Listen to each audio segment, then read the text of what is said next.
Amigos oyentes, vamos a volver a leer la palabra de Dios en el primer libro de la Biblia, el libro de Génesis, y vamos a leer el capítulo 4 de Génesis para continuar con nuestro tema, las dos líneas de la humanidad. Vamos a leer el capítulo 4, versos 20 al 22. Y Ada dio a luz a Jabal, el cual fue padre de los que habitan en tiendas y crían ganados. Y el nombre de su hermano fue Jubal, el cual fue padre de todos los que tocan arpa y flauta. Y Sila también dio a luz a Tubal-Caín, artífice de toda obra de bronce y de hierro. Y la hermana de Tubal-Caín fue Naama. Capítulo 5, versículo 1. Este es el libro de las generaciones de Adán, el día en que creó Dios al hombre, a semejanza de Dios lo hizo. Que nuestro Señor bendiga la palabra suya y al corazón de todos los que vamos a considerar este pensamiento.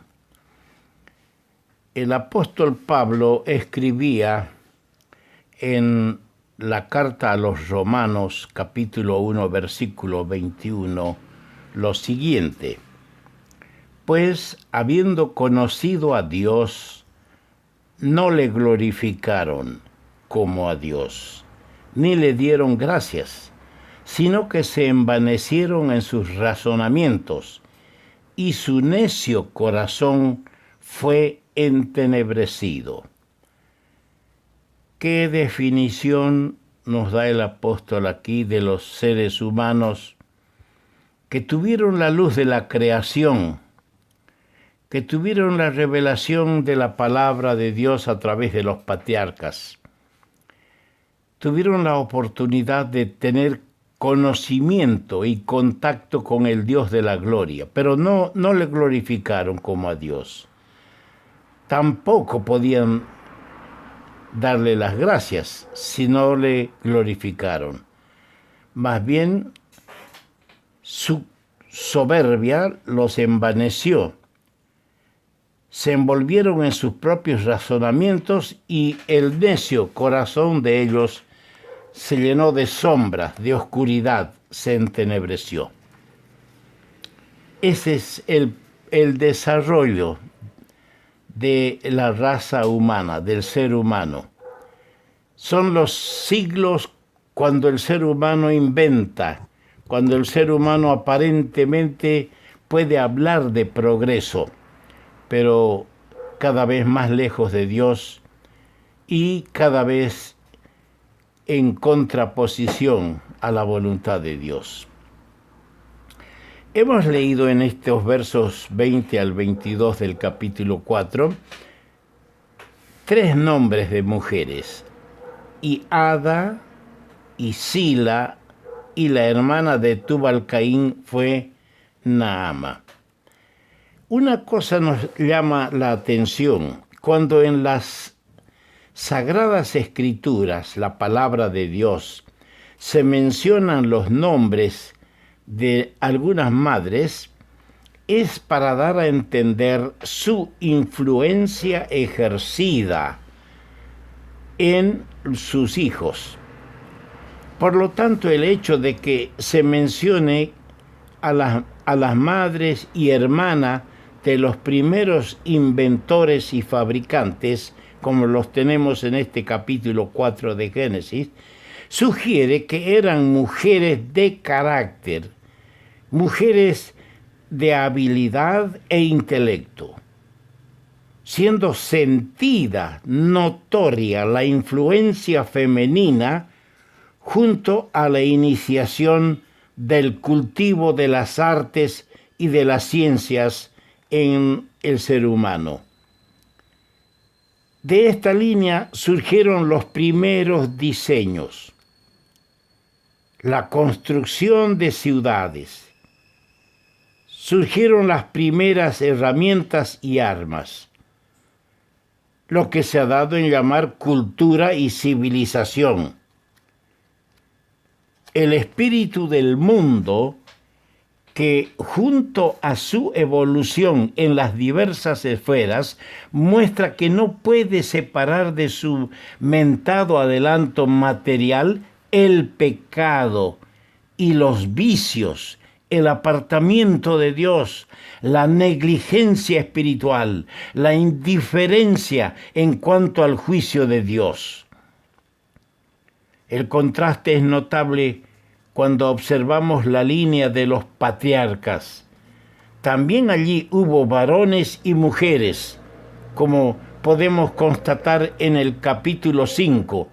Se dan muchos nombres y también hijos e hijas. Hubo mujeres, pero allí se destacan, en esa línea de los patriarcas, la fidelidad y el coraje que desarrollan el andar con Dios en medio de perversa generación.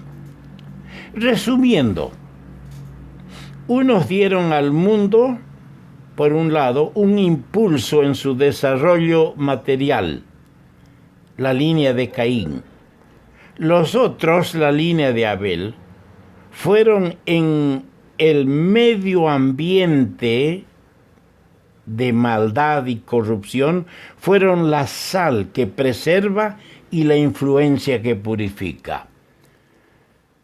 Dejándonos aquí una palabra para recordar lo que dijo el Señor Jesucristo a los suyos: vosotros sois la sal de la tierra, vosotros sois la luz del mundo. Para que nosotros, como redimidos, como de la línea de los hijos de Dios, seamos en medio de un ambiente de corrupción, de perversión, seamos la sal que preserva, la sal que influencia para limpieza, para conservación. Seamos la luz para esa densa tiniebla del pecado que todo lo entenebrece. Por otro lado, en dice el capítulo 5, verso 1 que leímos, este es el libro de las generaciones de Adán. Solo 2 veces hallamos en las Sagradas Escrituras una introducción de esa forma, de esa manera. Solo 2 veces. Este es el libro de las generaciones de Adán. Y nos trasladamos a Mateo capítulo 1, verso 1. Dice, libro de la genealogía de Jesucristo, hijo de David. Esto es muy sugestivo. Nos abre un mundo de enseñanza para que nosotros podamos introducirnos a comprender más a fondo estas 2 líneas de la humanidad. En el primer caso, la referencia es a Adán, el primer hombre terreno. En el segundo caso, se refiere al segundo hombre, es decir, el postrer Adán, que es celestial. Algo semejante, y vale la pena que los que tienen la Biblia a mano o en sus casas, no lo leo, porque para este medio de mandar los mensajes por WhatsApp, no es muy cómodo la amplitud de la lectura.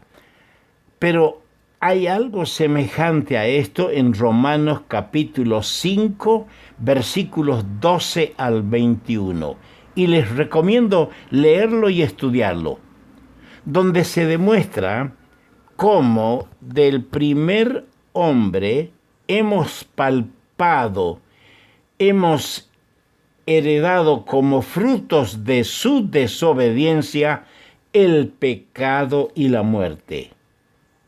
Mientras que del segundo hombre del cielo, del segundo Adán, del Señor Jesús, como resultado de su obediencia perfecta, nos ha llegado la justificación y la vida. Todo lo contrario. Por un lado tenemos el pecado y la muerte del primer Adán, y la justificación y la vida vino por el segundo hombre, el segundo Adán, el Señor Jesucristo. Ambos comunican su naturaleza. Se ve pues en este capítulo 5 la familia de Dios sobre la tierra. También está sujeta a la sentencia de muerte como resultado de la caída y el pecado de nuestros primeros padres Adán y Eva. El hombre había desobedecido a Dios, creyendo la mentira del diablo antes que la verdad de Dios. No moriréis, dijo el diablo, el enemigo. Y saben, amigos míos, el hombre sigue creyendo al diablo. Sigue creyendo todo lo opuesto de lo que Dios dice. Y muchas veces los mismos redimidos, los mismos que aman a Cristo, caen en la desventaja espiritual de oír la voz del diablo, de creer a Satanás, como lo hizo el primer matrimonio, la primer pareja que Dios puso en el huerto de Edén. No moriréis, les dijo la serpiente, y Satanás hablando por medio de ella. Le creyeron, y hoy miles y millones de voces siguen escuchando a aquel que contradice a Dios. Sin embargo, la historia de esos siglos nos presenta alrededor de 8 veces en la típica frase "y murió". Me di el trabajo de contar en este capítulo 5. 8 veces aparece la frase "y murió", como si esto fuera el llamado persistente de la muerte, a pesar de la extraordinaria longevidad, de lo mucho que vivían los personajes de antaño, a pesar de lo que ellos vivían en aquella época. Por mucho tiempo, igual, la muerte reclamaba el derecho sobre los longevos y murió. Amigo mío, la muerte es inevitable. Hay la muerte física, hay la muerte espiritual. Pero de esta muerte espiritual, Dios quiere librar ahora al ser humano para que tenga vida eterna y no entre en la segunda muerte, que es la separación eterna de Dios en el lago de fuego. Que esta sea una advertencia para mis queridos oyentes, para que tomemos muy en cuenta, y los que no son de Cristo vengan a Cristo confesando sus pecados, y los que somos del Señor no escuchemos la voz de Satanás. Tratemos de mantenernos en la línea de los que obedecen al Señor, de los que aman al Señor, de los que esperan al Señor de los cielos para llevarnos a la gloria. Vamos a continuar con el tema.